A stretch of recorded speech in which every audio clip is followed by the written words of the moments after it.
કથાવાળા બાળમિત્ર. આજે હું 26મી જાન્યુઆરી પ્રજાસત્તાક દિન વિશે બોલીશ તે સૌ ધ્યાનથી સાંભળજો. 26મી જાન્યુઆરી એ આપણો રાષ્ટ્રીય તહેવાર છે. આ દિવસે આપણું બંધારણ અમલમાં આવ્યું છે, જેની રચના ડૉક્ટર બાબા સાહેબ આંબેડકર કરી હતી.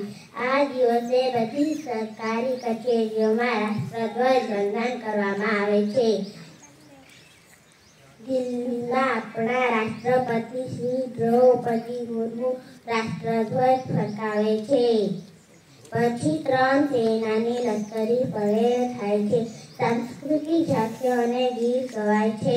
રેડિયો, ટીવી, મોબાઈલમાં દેશભક્તિ ગીતો વગાડે છે. કેટલાક લોકો ઘર પર રોશની પણ કરે છે અને ધ્વજ પણ લગાવે છે. હું પણ રાષ્ટ્રના નિર્માણ માટે સારા કાર્ય કરીશ અને સ્વચ્છ, પ્રદૂષણ મુક્ત, નિરોગી જીવન જીવું એવી ભગવાનને પ્રાર્થના કરું છું. વંદે માતરમ. ભારત માતા કી જય.